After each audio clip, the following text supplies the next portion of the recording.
يصلون على النبي يا أيها الذين آمنوا صلوا عليه وسلموا تسليما اللهم صل على سيدنا شفيعنا ونبينا وحبيبنا ومولانا محمد وبارك وسلم صلاة وسلام عليك يا رسول الله صلى الله تعالى عليه وآله وسلم. معزز حضرین اکرام، اللہ رب العالمین کا بے پناہ فضل و کرم ہوا کہ آج کے مصروف ترین دور میں بھی ہم اور آپ اللہ کے اس مقدس گھر میں دین کی باتیں سننے اور سنانے کے لیے جمع ہیں.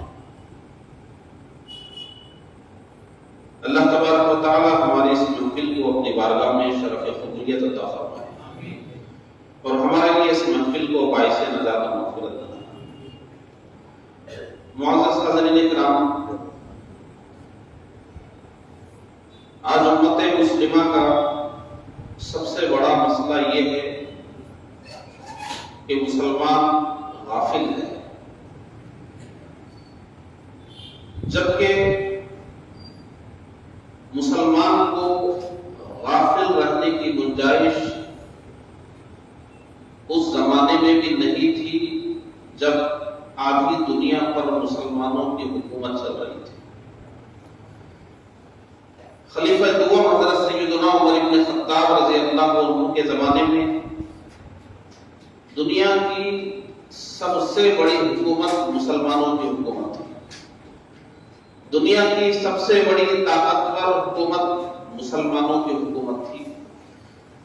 اس وقت کے دنیا میں جو دو سپر پاور طاقتیں تھیں، اسلام نے ان کا خاتمہ کیا تھا، روم اور فارس کا. اور اس وقت جو سپر پاور تھی وہ اسلام. آدھی دنیا پر مسلمانوں کی حکومت ہونے کے باوجود، دنیا کی سب سے بڑی طاقت مسلمان ہونے کے باوجود، دنیا اس وقت بھی دشمنان اسلام سے خالی نہیں ہوئی تھی. مسلمان اتنا آگے بڑھنے کے باوجود اتنا بڑا پلان بنایا گیا تھا کہ مسلمانوں کی ساری طاقت اور قوت کی بنیاد مسلمانوں کے خلیفہ عمر بن خطاب ہے، لہذا ان کو صف ہستی سے مٹایا جائے. اس کے بعد دشمنان اسلام نے ایسا پلان بنایا کہ مسلمانوں کے مرکز مدینہ منورہ میں آ کر انہوں نے ایک مجوسی غلام کے ذریعے حملہ کروایا اور عمر بن خطاب رضی اللہ عنہ کی شہادت ہو گئی. اسلام کی یہ تاریخ ہم کو سمجھاتی ہے کہ اگر آدھی دنیا پر بھی مسلمان کی حکومت ہو جائے تو مسلمان کو چین کی نیند نہیں سونا چاہیے. دنیا کی سب سے بڑی طاقت اگر اسلام بھی بن جائے تب بھی مسلمان کو غفلت میں نہیں رہنا چاہیے. اسے دیکھتے رہنا چاہیے کہ کہاں دشمنان اسلام اٹھ رہے ہیں، کہاں دشمنان اسلام پنپ رہے ہیں، کہاں سے اسلام کے خلاف دشمنی ہو رہی ہے. آدھی دنیا پر اسلام کی حکومت ہو تب یہ حالات ہوں تو آپ آج کے دور کا اندازہ کیجئے کہ آج کا مسلمان کس بنیاد پر غفلت میں جی رہا ہے. آج کے مسلمان کو غفلت میں رہنے کی کیا گنجائش ہے جبکہ چار طرف سے دشمنان اسلام مسلمانوں کے خلاف کھڑے ہو رہے ہیں. چاروں طرف سے نئے نئے قسم کے فتنے اٹھائے جا رہے ہیں. ہر میدان میں مسلمانوں کو کمزور کرنے کی اور اسلام کو اور مسلمانوں کو دنیا میں نیست و نابود کرنے کی کوشش ہو رہی ہے. پھر کیوں مسلمان غفلت کی نیند سو رہا ہے؟ ہمارے بزرگوں کی زندگی آپ پڑھیے. 1400 سال کی ہمارے سامنے تاریخ ہے. ابو بکر صدیق رضی اللہ عنہ سے شروع ہوئی ہے اور ہمارے زمانے کے جو باحیات بزرگ ہیں ان کی زندگی تک آ کر یہ سارے 1400 سال کے بزرگوں کی زندگی دیکھیے. ان میں سے کوئی بزرگ آپ کو ایسے نہیں ملیں گے جنہوں نے غفلت کی چادر اوڑھ کر چین کی نیند سوئی ہو. ہمیشہ انہوں نے اسلام اور مسلمانوں کی فکر کی ہے. مسلمان کو یہ گنجائش نہیں ہے کہ وہ بس اپنا مکان، اپنی دکان، اپنے بیوی بچے، اپنا گھر، اپنا خاندان، بس اتنا دیکھ لے کہ یہ سب ٹھیک ٹھاک چل رہا نہیں چل رہا ہے اور اس کے بعد غفلت کی نیند سو جائے. سب سے پہلے مسلمان کی اولین ذمہ داری یہ ہے کہ اللہ نے ہر مسلمان کو یہ جو حکم دیا ہے کہ اسے اسلام کے کلمے کی سربلندی کے لیے، مسلمانوں کے غلبے کے لیے، اللہ کے بھیجے ہوئے دین کو دنیا میں رائج کرنے کے لیے اسے کیا کرنا ہے، اس کی فکر ہر مسلمان کو کرنا ہے. آپ اس بات کا اندازہ کیجیے، دشمنان اسلام ہمیشہ دو ہی چیز چاہتے ہیں. ان کی پہلی چیز یہ ہوتی ہے کہ جو مسلمان ہے اس پر ظلم کیا جائے، اور دوسری چیز یہ ہوتی ہے کہ جو مسلمان نہیں ہے اسے مسلمان نہ ہونے دیا جائے. یعنی مسلمانوں پر ظلم کیا جائے اور تبلیغ کے راستوں کو بند کر دیا جائے. مکہ کی زندگی آپ دیکھیے وہی ہے، مسلمانوں پر ظلم کیا گیا اور جو مسلمان نہیں ہوئے تھے ان کو روکنے کے لیے کیا کیا گیا، نبی کی ذات پر حملہ کیا گیا، ناموس رسالت پر حملہ کیا گیا کہ نبی آخر الزمان کی باتیں سن کر لوگ مسلمان ہوتے ہیں، ان کی شبیہ کو خراب کر دیا جائے. مدینے کی زندگی میں بھی وہی ہوا، ابو بکر صدیق رضی اللہ عنہ کی دور خلافت میں بھی وہی ہوا، عمر بن خطاب رضی اللہ عنہ کے دور خلافت میں وہی ہوا، سارے خلفائے راشدین کے عہد میں وہی ہوا، اس کے بعد جتنے بھی ادوار آئے اس وقت میں یہی ہوا، اور آج بھی یہی ہو رہا ہے. اور سچی بات یہ ہے کہ آج اگر اس ملک میں ہم اس حیثیت میں آ گئے ہیں کہ جو قوم صدیوں تک جس سرزمین پر حکومت کرنے والی ہے اس قوم کو آج سکون سے رکھنے نہیں دیا جا رہا ہے، اس کی سب سے بڑی وجہ یہی تھی کہ دشمنان اسلام نے جس وقت مسلمانوں کی حکومت کے ادوار تھے اس زمانے میں تبلیغ اسلام کا سلسلہ اتحاد کے نام پر اور کتنے عنوانات کے نام پر تبلیغ کے راستوں کو بند کر دیا گیا. صدیاں گزر گئی، مسلمانوں کی تعداد وہی رہی. صدیاں گزر گئی، مسلمان جو تھے وہ کمزور ہوتے چلے گئے اور نئے لوگ اسلام میں داخل ہونے کا ریشو ان کا کم ہو گیا، اور نتیجے میں دشمنان اسلام کے جو منصوبے تھے وہ کامیاب ہو گئے اور صدیوں تک حکمرانی کرنے والی قوم آج اپنے وجود کو ثابت کرنے میں ناکام ہو رہی ہے.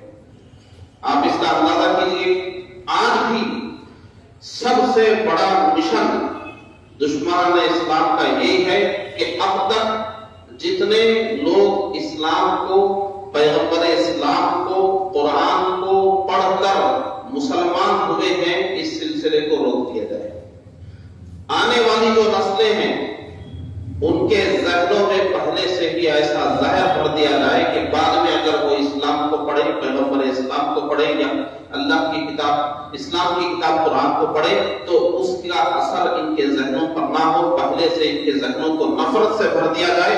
اور کوئی خالی ظاہر انسان پیغمبر اسلام کی سیرت پڑھے گا اسلام کی طرف آئے گا، اللہ کی کتاب کو پڑھے گا اسلام کی طرف آئے گا، مسلمانوں کی تاریخ پڑھے گا اسلام کی طرف آئے گا، مسلمانوں کے اخلاق کردار دیکھے گا اسلام کی طرف آئے گا، بشرطے کہ اس کا ذہن خالی ہو، وہ غیر جانبدار ہو، کسی ایک طرف ڈھلا ہوا نہ ہو.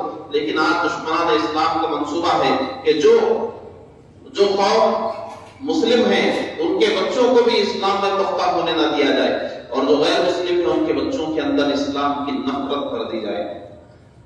آج اسی ملک کے اندر ہم کو پتا بھی نہیں ہے کہ کتنے بڑے بڑے منصوبے اس مقصد کے لیے بن گئے ہیں، اس پر کتنا کام ہو گیا ہے، لٹریچر کتنا چھپ گیا، ویڈیوز کتنے بن گئے، زمین پر کتنا کام ہو رہا ہے، کتنے اس کے لیے جلسے اور سیمینار ہو رہے ہیں، میڈیا کو کس طرح استعمال کیا جا رہا ہے، اسکول اور کالجز کو کس طرح استعمال کیا جا رہا ہے، ٹیوشن پوائنٹ کو کس طرح استعمال کیا جا رہا ہے، کاروباری اڈوں کو کس طرح استعمال کیا جا رہا ہے، اس کی ہم کو کوئی خبر ہی نہیں ہے. جو غیر مسلموں کا نیو جنریشن ہے ان کے ذہنوں میں اسلام کے خلاف ایسا زہر بھر دیا جا رہا ہے. اور یہ کیوں بھرا جا رہا ہے؟ تاکہ مستقبل میں اسلام قبول کرنے والوں کا فیصد کم کر دیا جائے. اسلام کو اسٹڈی کرنے والا پہلے سے اسلام کے لیے اپنے ذہن میں زہر لیا ہوا ہو، اسے قرآن پر ریسرچ کرنے کا اثر نہ ہو، نبی کی سیرت پڑھنے کا اثر نہ ہو. اس لیے آپ دیکھیے ہم اردو زبان پڑھنے والے بہت زیادہ ہم ہندی کے ٹچ میں نہیں رہتے. آپ ہندی لٹریچر کی طرف جائیے، ہندوستان کا غیر مسلموں کا